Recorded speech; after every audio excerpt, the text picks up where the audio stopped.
Hello, everybody, and welcome to 3 Point Perspective, the podcast about illustration, how to do it, how to make a living at it, and how to make an impact in the world with your art. I'm your host, Samantha Cotterill, and while the rest of the crew takes a much needed little holiday break, I'm going to take this time to just talk about something that's close to my heart: how creating three-dimensional art can be a game changer for artists who may struggle working in 2D. For those tuning into the audio version of this podcast, you may want to come check out the YouTube channel where I'll be showing a bunch of 3D behind the scenes examples, spreads, and props throughout the episode. So, first things first, let's just talk about 3D. The catalyst for this segment comes from a moment that happened a couple of years ago during a school event for my book Thankful, written by Elaine Vickers. For each school visit of this particular event, I read the book to a variety of classes and followed each reading session with a visual demonstration on how to make a diorama that tells a story, more specifically, a tunnel book project that the brilliant art teachers helped me put together for the kids to take part in. The classes really got to work, and the amount of creativity that bounded from these projects honestly made me just want to quit my job as an illustrator.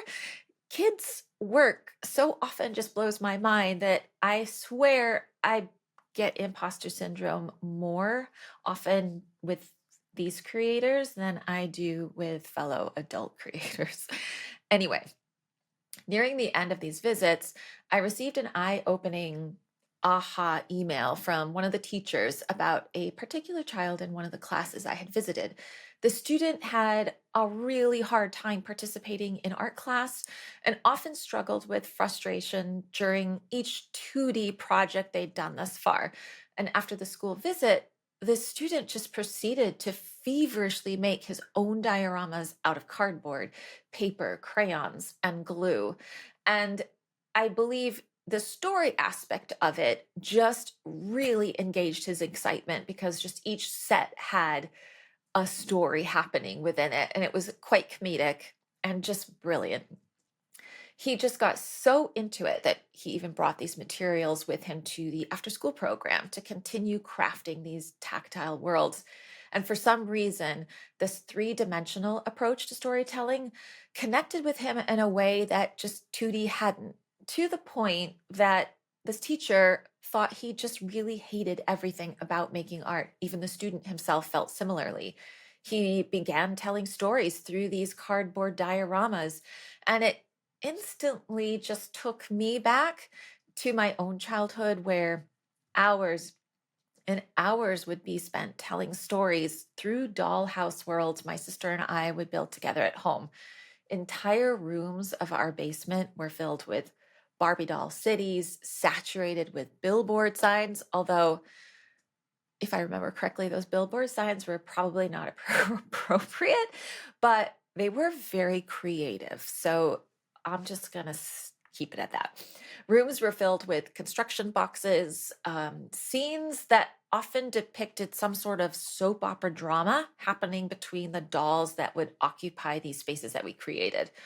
And it just got me thinking, what is it about 3D that sparks creativity and passion in creatives wired like myself, or just anyone out there that just has more of a three-dimensional view of the world? And is there an entire world of storytellers out there who perhaps just need this medium as a vehicle for telling their own stories? In what ways does 3D storytelling connect with creators like myself that 2D doesn't? I have a couple of thoughts that might be behind that. I'd love to know your experiences as well. I'm sure everybody has their own reasons why it works particularly well for them. But for me personally, it can be really difficult to work within the structure of 2D art because I crave more movement, which anyone that has seen any of the episodes I've been in before on 3 Point Perspective, you can see that because I honestly cannot sit still. And it pains me sometimes to watch prior recordings because I seriously am moving left to right constantly, sometimes even going off the screen before returning. So, yeah, do have a problem sitting still. I also like variety and a lot of tactile experiences than 2D has to offer, at least the way I create in 2D. Creating picture book stories with diorama sets just takes it to a completely different level. So I guess for me, the three biggest drives behind my gravitation towards 3D centers around tactile engagement, sensory multitasking, and day-to-day flexibility. So if we're kind of go over each of those areas, talking about the physicality aspect of working this way, for artists like myself, getting my hands into the materials in a way that goes beyond the two-dimensional surface, whether that's gluing pieces together with paper, wood, glue, cardboard, can be a game changer, especially when you can just walk entirely around the piece that you are making. In 2D art, like drawing or painting, you're mostly confined to a flat plane. And often you're staring at this one viewpoint for long periods of time.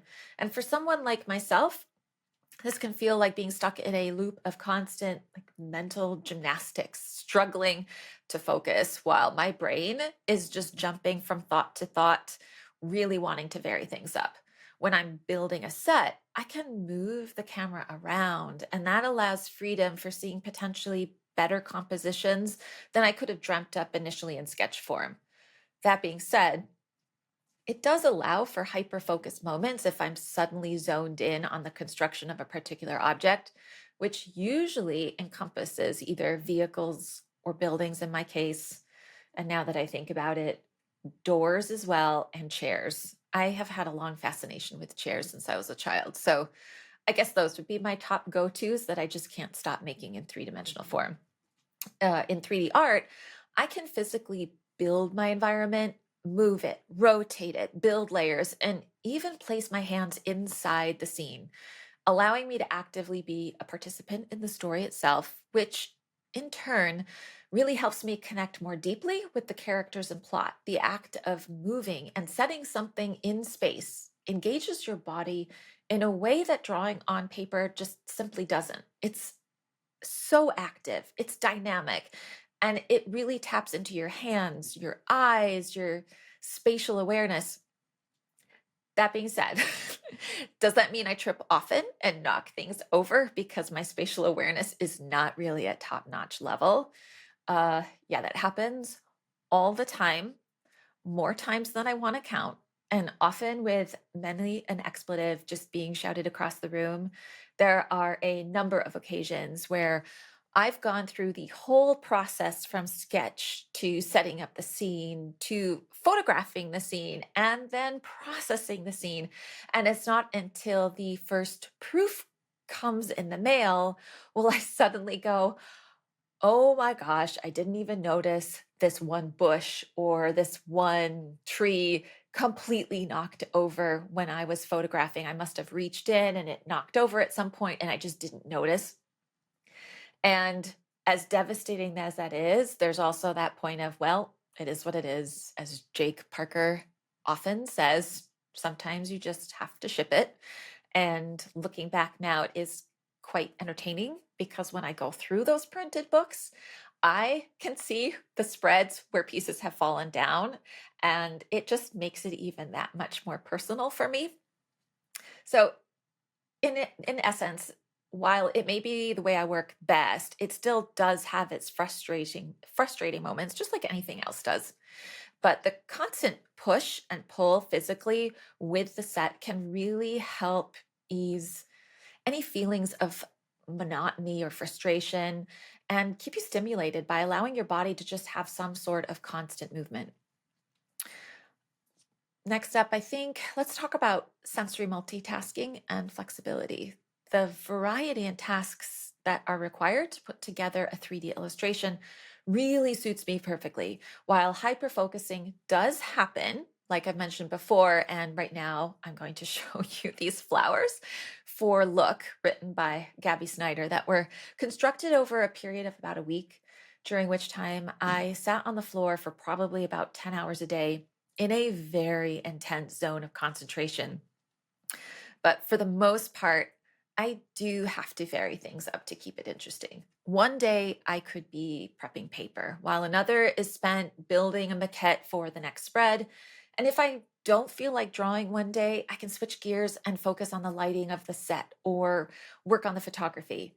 Other times can be used for pulling images into Photoshop for touch up and edits. With 3D, you can really constantly engage different senses by switching between physical movement, ideas, and problem solving strategies. I really love learning how things work. And it can be really useful to spend a day just learning how to set up good lighting, tapping into the technical stuff, especially after having a day that was way more organic, where paint was just getting slapped around and creation was much more messy. That balance of just technical and freedom, it just really works together as a whole for me and just keeps me excited. This way of working can keep your brain engaged and interested and prevents that just dreaded feeling of burnout that can come from too much repetition. And I guess just think about how satisfying it could be to go from just mixing paint, slapping paints on cardboard to one day being able to arrange the objects in space. These shifts in activity just mirror the way so many brains work by moving quickly from one idea to the next, constantly finding new forms of stimulation before the old ones really get a chance to lose their appeal. And it also keeps that stage of final art fresh as you are enabling play and flexibility within the confines of final art construction. There are plenty of times where I've gone into a final set sure that I know how it's going to look. And in many of the books, the scene ends up being completely different. And what I love about it is it just allows the creativity to just really flourish in the final art and can keep pieces alive versus that flatness that sometimes you can get when you're being really restricted going into final art. It doesn't allow you to be so fixated that you can't expand on things and just really maintain life in your work. And as a result, more creativity and ideas can come as you explore your sets, as well as the characters and objects that live in those spaces. Materials can be repurposed, objects can be torn down and built back together in new ways. For example, one spread contains a really lovely cardboard door that popped up in scenes later on where that door was rotated 90 degrees and then became the front of a sideboard in a completely different household setting and different scene. There's just something incredibly empowering about having that flexibility to create in multiple dimensions, to break things apart, and then reassemble them in new and just exciting ways. And there is such importance of not having everything be this final piece that you can't then grow from. So while a lot of people will ask me, what do you do with all of your pieces once you've built them? Because it does take up a lot of space. I tend to save maybe one object for every five that I build. There's always going to be those few pieces that are my favorite that I'll never let go of. But for others, I need to just be okay letting go and saying, all right, you did your job for this book. Now I need to use you for something else so that I continue to grow. And if you haven't really tried working in this manner and think it might suit you, I really definitely think you should give it a shot. If you're thinking, okay, this really sounds great, but I don't even know how to start doing that. And if you're new to 3D art, or if you've been struggling trying to find your creative groove in that tactile approach, here's a couple of ideas that I think would be great for helping you to just kind of get going. First and foremost, I would say start small. If you're working in 3D and it feels intimidating, begin with something small and manageable. Think about tiny sculptures, clay modeling, or even origami. Start by cutting out just a simple figure and setting them within a shoebox. That's a great way to introduce yourself to 3D. And you do not need fancy lighting equipment or cameras to make great work. Two pieces of poster board just positioned perpendicularly next to a window with lots of natural light is an easy way to light up your sets. You can bounce light back off into your sets using just huge white sheets of paper that can redirect the light into your set. Crumpled up aluminum foil does a really wonderful job of bouncing back light. Mirrors, those are fantastic resources for just helping guide the light to where you want it to go. And phones have really great built in cameras that can capture images perfectly well. While I do have a good base set of lights that provide me with really nice tungsten light, I also use a lot of whatever I have around the house. Those electric window candles you often see during the holidays are some of my favorite favorite things to use for lighting. I also really enjoy the battery powered lights, especially for lanterns that you can buy in bulk online. Those are really fun. You can tape paper objects to the front of them and the light will shine through the paper. So it enables you to just almost light up your characters as well. Basic task lights from hardware stores, your lamps in your home. There's really no limit to what you can use to help light your sets. And once you get comfortable with that, you can really play with mood and atmosphere. There are photo gels that you can place over your lights to just like cast a color that you prefer, even using tissue paper, colored tissue paper. There's really just no end to experimentation. And I would love to hear what your tips are if you've got some really great lighting techniques that work really well for you. If I were to pick my most used materials, I'd list poster board, the kind kids use for school projects, cardboard, craft board, hot glue guns, glue sticks, lots and lots and lots of glue sticks, floral wire. Floral wire is a huge one for me. I really like floral wire. Here is an example. This is my dog. Noki. And if you just glue, for those not on YouTube, if you just want to hop over, I'm just showing you quickly an example of how I glue my figures for my sets. Just by putting the glue onto the back of the figure, you now have a piece of floral wire that you can just poke down into whatever your base is to start setting your scene. Cutting tools are huge. You can use X-Acto knives, scissors, basically anything goes, and whatever drawing materials I have on hand. One quick tip that really works is to, like I've mentioned, use poster board as your base, like foam core. And then if you're using a lot of 2D cutouts, you can really have fun with setting these figures and playing with them. And for figures that are flying midair, you can take a couple photos, one with the figure pictured in place and another without, and then just go into Photoshop or whatever program you like to use for editing. There's a lot of different techniques you can use for putting these photos together. And another important aspect would be embracing imperfection. One of the benefits of 3D art is that you can always change and revise your work. You don't need to commit to one version, so embrace experimentation.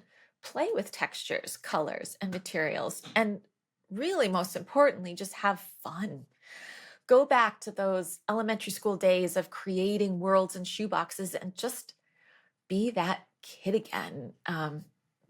Yeah, I think we see the fun in the work that we create. I think viewers can sense the joy when you're enjoying something. So just bring the joy into it and just have fun.